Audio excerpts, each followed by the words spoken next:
This incredible Korean drama, released by Netflix in 2021, took the world by storm and topped search lists immediately. 3 years later, Season 2 is now available. Here's a refresher on the original Squid Game. Struggling at 47, Chung-gae was abandoned by life, drowning in debt worth 4 billion won. With his wife divorcing him, he solely relied on old Liang's pension to survive. At 70 years old Liang battled back pain to sell vegetables, barely earning enough to cover his son's loan interest. On his daughter's birthday, Chung-gae gambled using old Liang's pension for horse racing and surprisingly won a sum, but was soon confronted by loan shark Da Shou. After a harsh beating and being threatened, he begrudgingly signed a slavery contract. If he doesn't pay the debt next month, his kidney will be collateral. Forced to sign, Brother Chen spent his last money on a black gift box, which turned out to be a gun-like lighter. His daughter comforted him, praising the tteokbokki he bought. Seeing him battered, she advised against more risks. After sending her off, Brother Chen met a man named Gong Yu at the subway. Gong Yu proposed a game. If Chen flipped his card, he'd win 100,000 won, about 500 RMB. In round 1, Gong Yu flipped the card. Chen, claiming he was broke, got slapped hard. Through subsequent rounds, Chen endured many slaps, his face swelling. By round 12, Chen finally won. When he tried to slap Gong Yu back, Gong Yu caught his hand and handed over 100,000 won respectfully. That night, Chen won big. Before leaving, Gong Yu asked if he wanted to play a bigger game, enough to repay his debt outright. Brother Chen was given a business card and promised more significant rewards, beyond just slaps if he lost. Known for his laid-back approach, he used his winnings to buy his mother a long-missed delicacy. Yet, during dinner, she revealed she would grant custody of his daughter to his ex-wife, unless financially capable, prompting Brother Chen to call the game's contact. With only his life to lose, he signed up. A car arrived, but upon boarding, he was knocked out by a white gas. Awakening in a camp, surrounded by hundreds in identical uniforms numbered 456, confusion reigned. Monitored by masked individuals in red, they noticed a screen listing 456 players. Beside him, an old man with a tumor and a numbered 0001 heightened the mystery, suggesting he might be the first player. Doors swung open as figures in red uniforms welcomed participants with videos highlighting everyone's story, revealing all had debts exceeding 100 million. Then, from the ceiling, a giant piggy bank appeared, its contents promised to the game's victor. Participants signed documents, posed for photos, then gathered in a grand square where Chen-gae unexpectedly met his childhood friend, Lao Kao. Once a top student and Seoul University graduate, Lao Kao had turned financial executive but now stood ashamed alongside Chen-gae. He had embezzled funds for stock trading, resulting in the same massive debt. The game commenced with red light, green light. A giant doll observed as players attempted to sprint across the field within 5 minutes. It would turn away while chanting and then whip around to catch anyone moving, eliminating them. Initially dismissed as child's play, chaos erupted when a player ignored rules and was shot by the doll. Another tried cautioning him, only to witness an injury before attempting escape, but failing. It was a grim beginning. As a result, he was shot. Panic spread as elimination equaled death, and everyone tried to flee. The doll's eyes scanned and fired at any movement, reducing the number of players. Player 11, using a different approach, followed the doll's instructions and moved safely. Seeing the old man unharmed, others quickly moved. Brother Chen was terrified, frozen on the ground. Old Chow warned that staying behind wouldn't prevent detection. If he didn't reach the finish line, he'd still die. Chen dashed forward. As the doll's head turned faster, many broke the rules and were shot, but many crossed the finish line. Brother Chen slipped and nearly got shot, but someone caught him. With seconds left, Chen and Ali pushed across just in time. Those who didn't make it couldn't restart. Out of 400, only 200 remained. Some wanted to quit, but Old Cao pointed out that the game would end early if half forfeited. Hundreds of millions were involved, prompting doubts. Leaving with nothing or dying here? The game had to go on. In round 2, participants were rushed to an amusement park, facing 4 patterned doors: triangle, circle, umbrella, star. Chen Gay cluelessly chose the umbrella. Each received a box, revealing a sugar cookie matching their shape. The task was to carve out the shape in under 10 minutes. Chen Gay got the toughest, an umbrella.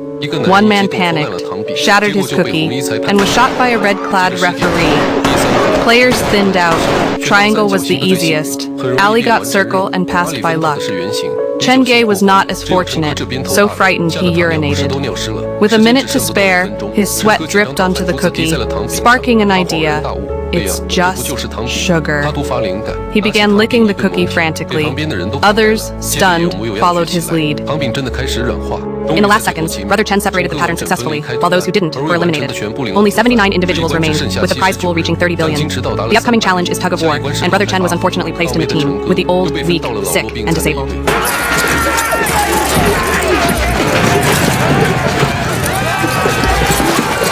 On the raised white rice platform, the losing team drops off with snapping pins as 10 members crash down. Next is Brother Chen's team of poets, the old, weak, sick, and 2 frail women, facing 10 strong opponents. The confident, strong men expect an easy win. Brother Chen's team looks defeated, but an elder insists tug of war isn't just about strength. He suggests staggering their positions, feet parallel, and clamping the rope under their armpits. Crucially, don't exert force in the first 10 seconds. Lean back and stabilize, waiting for the rival's mistake. Indeed, both teams lack cohesion. Though weaker, Brother Chen's team holds through the first 10 seconds. Sensing an opponent's slip, Brother Chen readies a counterattack.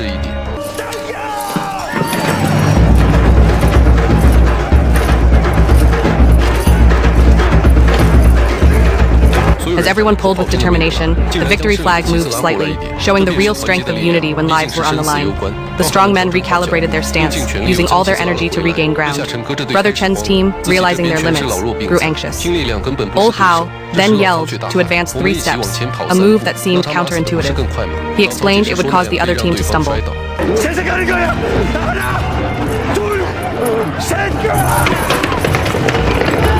The opponents did fall, and Brother Chen's team took advantage of the situation, using every ounce of their strength.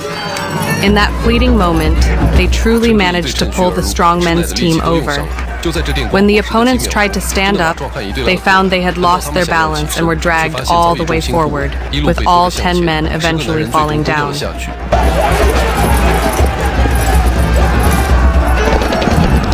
The decapitated bodies were smashed into pulp.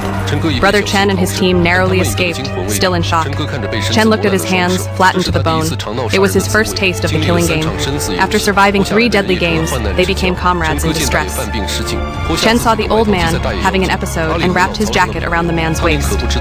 Ali and old Chow became friends. Ali chose to save his food for Chow. As the 4th game approached, they were to form pairs, suggesting a team competition.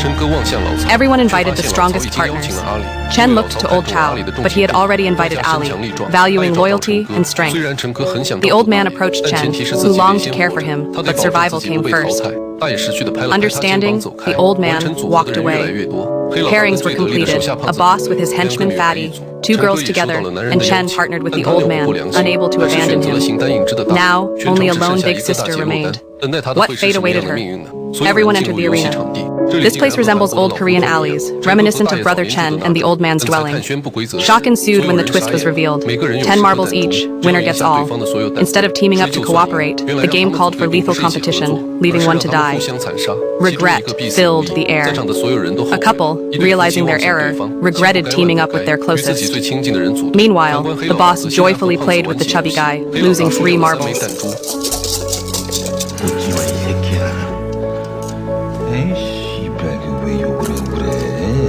형님 해주니까는 내가 진짜로 네 부하로 보이냐? 개새끼가 죽고 싶나 이 어이구 어떻게 죽일 건데? 폭력은 못 쓴대잖아 이 비응신 새끼야. The mob boss, under watchful eyes, played obediently but was on a losing streak, risking all his marbles. As the chubby guy grew arrogant, the boss quickly suggested a new game format. They would each throw marbles towards a far-off hole, with a successful throw winning all the marbles. The boss clinched victory in two swift throws. The gang leader tossed all the marbles into the pit. In despair, the fat man wet himself. Kai Tian drew his gun, but the gang leader frantically fled and was shot dead. Ali chose not to participate in the game, preferring to lose to himself rather than play. Old Chow tried to persuade him, saying everyone would die if he didn't play, even teaching him the rules. Despite his efforts, Old Chow lost 9 marbles accidentally. Facing death, Old Chow's true nature appeared. He angrily grabbed Ali, accusing him of being a pro at gambling. The referee pulled a gun to calm Old Chow. Kneeling, Old Chow suggested a system to save them both by joining another marble team, making a pocket for Ali by tearing his shirt, secretly transferring marbles to Ali. After Ali left, Old Chow surrendered all his marbles. Ali returned to find his pocket full of stones, waiting for a cold bullet. Brother Chen also faced difficulties. The old man, suffering from dementia, talked about finding his childhood home, ignoring Brother Chen, who urged him to wake up, as not playing or losing would lead to the same fate. Uninterested in the desperate Brother Chen, the old man agreed to his plea to play, but Brother Chen quickly lost 2 games, leaving him with a single marble. Feeling cheated by fate, Brother Chen resorted to deceit when the old man forgot the earlier results, claiming a loss for him. Blocking his final marble, the old man refused further cooperation. Desperate, Brother Chen begged, leading to a proposal from the old man for a winner-takes-all match. Agitated, Brother Chen shouted about the unfairness of it all, to which the old man cunningly retorted about the earlier deceit. The revelation of the old man's act embarrassed Brother Chen. Ultimately, the old man generously gave his last marble, offering Brother Chen a chance to survive. Remorseful, Brother Chen felt childish as the old man comforted him, promising it's all right. When Brother Chen turned away, rattled by a gunshot, his shame deepened. As others continued, the lone previous sister triumphed, battling forward. Filled with regret, Brother Chen wished he hadn't involved the old man. With just 16 people left, the prize money hit an incredible 44 billion. In the 5th round, participants had to pick a numbered piece of clothing. Chungge hesitated as others grabbed numbers in the center, leaving only 16 and 1. He pondered over number 1, but a man requested it, longing to step from the shadows and to be the protagonist of his own life. At the game site, the man was shocked. 2 glass bridges stretched over the sea, each with 18 tiles. 1 step could break ordinary glass, while reinforced glass held 2 people. Completing the bridge in 16 minutes meant success. Uncle number 1 was shocked. For once leading his life, he now had to face fatal choices. Those ahead of him were mere buffers. He removed his shoes, shaky on the high platform. The boss pressured him to move quickly or face the consequences. He closed his eyes, decided, and jumped on the left tile. Thankfully, it held firm. Even those at the back were cheering him on, and the uncle quieted down. After comparing 2 pieces of glass, he decided. Number 1 shattered into pieces. Then it was number 2's turn. He jumped onto the remaining glass of number 1, but hesitated. One was ordinary, the other toughened. One led to life, the other to death. He looked at the left glass, braced himself. Then it was number 3's turn. He was a math teacher, facing 15 more glass pieces, needing the 15th power, with a survival probability of 1 in 30,000. Facing zero hope, he smiled wryly and moved ahead. Teacher Ju guessed right for 3, but when number 4 got excited, he forgot his way. The old lady said left, number 6 said right, 7 said left again. All 4 were numb, their minds confused. In the end, he chose to trust the old lady.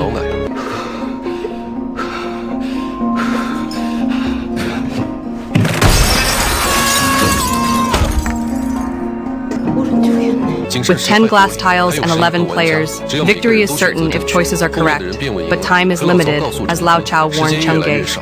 Fear in the front slows progress, threatening those behind. Infighting erupts. Number 6 prays instead of moving, pushing number 7, who breaks the glass and dies. Number 6 leaps and prays again.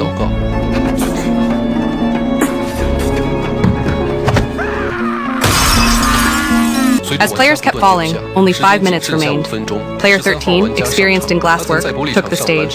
He could discern glass types through reflection. Leading the last 3 players to the final piece, the lights unexpectedly went out.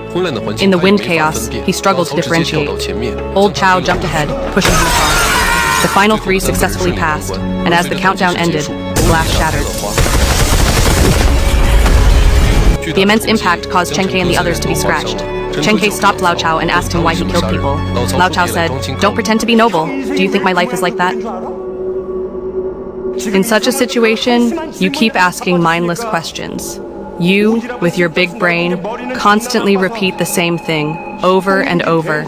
Before a vast, enticing feast, they eagerly grabbed the food and devoured it, despite being in suits. Xiao Mei was visibly uneasy, suppressing her discomfort. When the dishes were cleared, only a knife remained on the table, signifying that only 2 people could emerge alive. At night, Xiao Mei, hiding in a corner, raised her dagger upon seeing Chen Ge.